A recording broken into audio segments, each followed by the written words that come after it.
हाय बच्चे, तो कैसे हैं आप लोग? ऐसे टेंथ में आके बहुत ज़्यादा खुश हो रहे हो, बहुत ज़्यादा घमंड कर रहे हो ना। अब क्या करें, घमंड तो होता ही रहता है। खैर, मेरा क्या मतलब तुम्हारे घमंड से। मनी एंड क्रेडिट आज अपन शुरू करने वाले हैं। बहुत ज़्यादा इजी सा चैप्टर है, करना तो पड़ेगा। प्यारा सा चैप्टर है, सेक्सी सा चैप्टर है, हो जाएगा। सबसे पहले ही सालों ने प्रॉब्लम की बात कर दी, डबल को इंसिडेंस ऑफ वांट्स। टॉपिक सुनने में कठिन है पर पढ़ने में और इजी है, समझने में तो और ज़्यादा इजी है। कुल मिला के तुम लोग है ना, सोचो तुम्हारे पास टॉफ़ी है, तुम उस टॉफ़ी के बदले क्रिकेट का बल्ला लेना चाहते हो, और जिसके पास क्रिकेट का बल्ला है वो टॉफ़ी नहीं लेना चाहता। ये होती है डबल को इंसिडेंस। एक और एग्जांपल देता हूँ। सपोज अपने तुम्हारे ना, ये तुम्हारे पास तुम दो दोस्त हो, आमने सामने हो। एक दोस्त के हाथ में है चॉकलेट, दूसरे के हाथ में है चावल। समझ रहे हो? तो चॉकलेट वाला बंदा तभी चॉकलेट देगा सामने वाले को जब वो उसे जूस देगा, पर सामने वाले के पास तो चावल है। और चावल वाला कहता है मुझे गेहूं चाहिए। तो ये प्रॉब्लम है, मतलब लेन देन कैसे करो, इसे कहते हैं बार्टर सिस्टम। या ये जो प्रॉब्लम आ रही है ना कि उसको वो नहीं चाहिए जो तुम्हें चाहिए, जो तुम्हें चाहिए उसे वो नहीं चाहिए, ये होती है डबल कोइंसिडेंस ऑफ वांट्स की प्रॉब्लम। तो देखते हैं इसमें क्या होता है डेफिनेशन में। क्योंकि पहले पैसा नहीं होता था, पहले चीज़ें एक्सचेंज होती थी डार्लिंग। तो एक्सचेंज होने में मतलब क्या, पैसा तो होता नहीं था, तो चीज़ के बदले चीज़। अब दूसरे के पास वो चीज़ ही नहीं हुई जो तुम्हें चाहिए, और दूसरे वाले को जो चीज़ चाहिए वो तुम्हारे पास नहीं हुई। तो that is called double coincidence of wants. देखते हैं क्या है इसमें। It refers to a situation wherein what a person wishes to sell is exactly the same as that the other person wishes to buy. ये एक ऐसी situation है जिसमें जो आदमी बेचना चाहता है और सामने वाले भी क्या वो खरीदना चाहता है, ये वो सिचुएशन होती है। ये तो बहुत कठिन है भाई। This is a concept in the barter system. ये कब होता था? जन्मों जन्मों पहले बार्टर सिस्टम में, in which goods are exchange directly without the use of money. तो इसमें सामान के बदले सामान बदला जाता था, और इसमें पैसे का कोई उपयोग यानी पैसे का कोई यूज नहीं होता था। चीज के बदले चीज, चीज नहीं कह रहा, चीज। जैसा तुम्हारे पास आईफोन है, अरे आईफोन वाला एग्जांपल सही है ना। तुम बोलोगे मैं अपना आईफोन तभी दूंगा जब सामने वाला मुझे पल्सर देगा, और सामने वाले के पास पल्सर नहीं, हायाबूशा है। वो बोल रहा है मैं हायाबूशा तभी दूंगा जब तुम मुझे 3 आईफोन दोगे। यहाँ पे तो बहुत ज्यादा प्रॉब्लम आ रही है। तो पहले बहुत प्रॉब्लम आती थी, इस प्रॉब्लम को ऐसे डबल कोइंसिडेंस ऑफ बॉन्ड्स की प्रॉब्लम कहा जाते थे। The major problem of barter system was the double coincidence of bonds. तो बार्टर सिस्टम की सबसे बड़ी प्रॉब्लम थी double coincidence of bonds. It use to be difficult to find a person who can fulfil the double coincidence of bonds.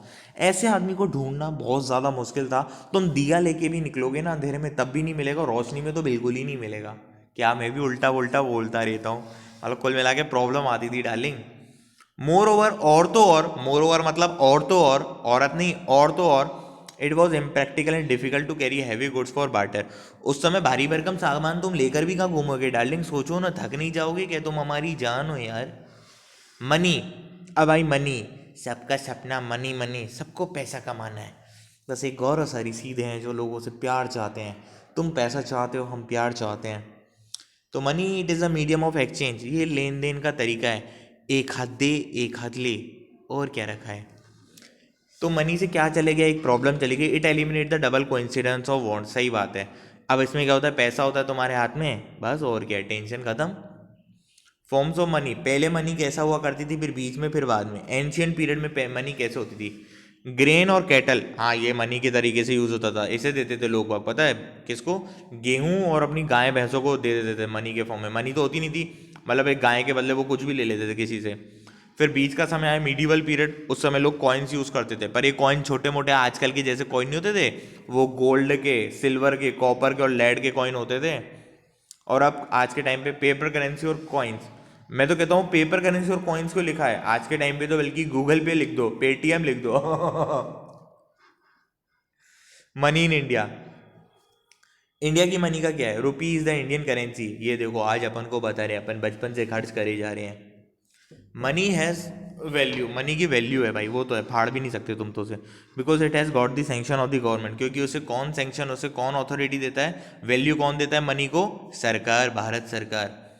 Reserve bank of India is authorise to issue currency. और note छापता कौन है ऐसे तड़ तड़ तड़ तड़? Reserve bank of India. तुम अपने घर में मत छाप लेना प्रिंटिंग मशीन से। To issue currency notes on behalf of the government of India. तो गवर्नमेंट ऑफ इंडिया के लिए नोट छापने का काम करता है reserve bank of India. Bank deposit, bank में पैसा डिपॉजिट करा है। सर ये क्या होता है? कुल मिला के जाने मन तेरे पास पैसा एक्स्ट्रा बचा तो तू बैंक में जमा करा दे, थोड़ा बहुत ब्याज मिलेगा तो उससे तू ऐसे कुछ मैगी वैगी खा लेना बाहर से। People deposit their money in bank by opening a bank account, सब पता है अपन बैंक में ऐसे थोड़ी पैसे जमा करा देंगे, बैंक अकाउंट खुलाना पड़ेगा। Bank keep the money safe and also provide interest on the deposited amount of money to the depositor.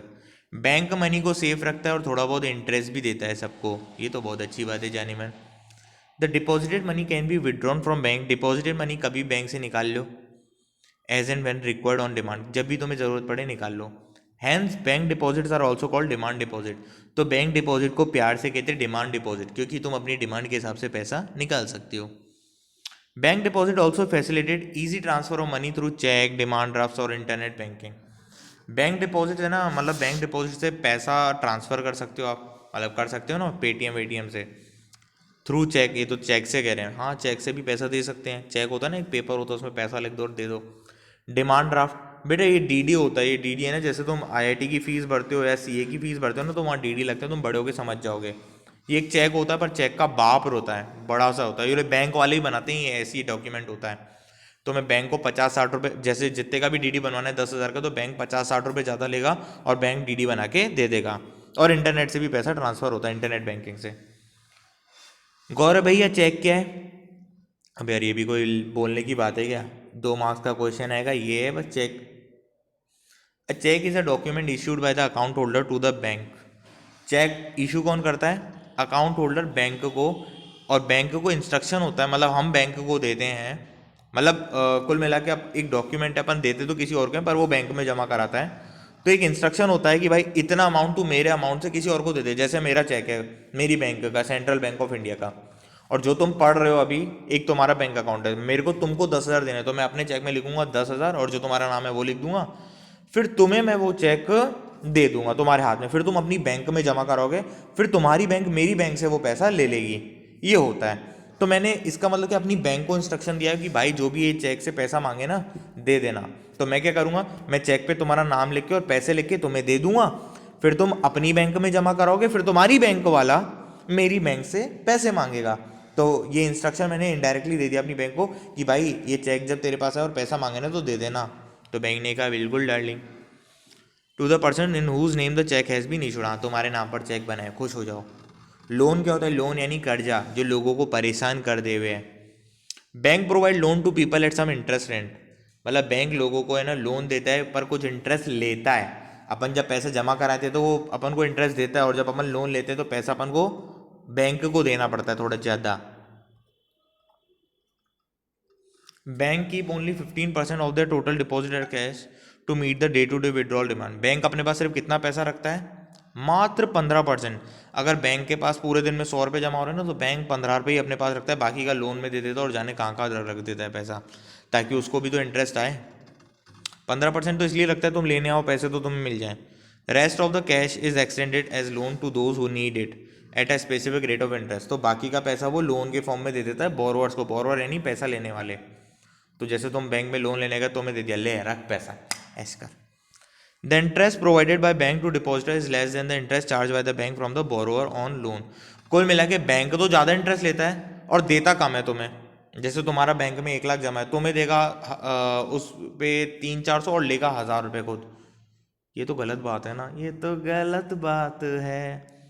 मतलब कुल मिला के डिपॉजिटर को इंटरेस्ट कम मिलता है और बोरोवर से इंटरेस्ट ज़्यादा बैंक लेती है, तो बोरोवर से लिया ज़्यादा जाता है और तुम्हें दिया कम जाता है। तो इस ज़्यादा और कम में जो डिफरेंस होता है ना, वो बैंक का मेन सोर्स ऑफ इनकम रहता है।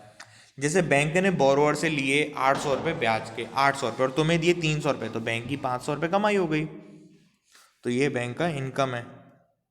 Bank provide housing loan, vehicle loan, farm loan, education loan, loan पे लोन, लोन पे लोन, इतने सारे लोन देती है to meet the specific requirement of borrower, जैसी जिसकी ज़रूरत उसको वैसा पैसा दे देती है।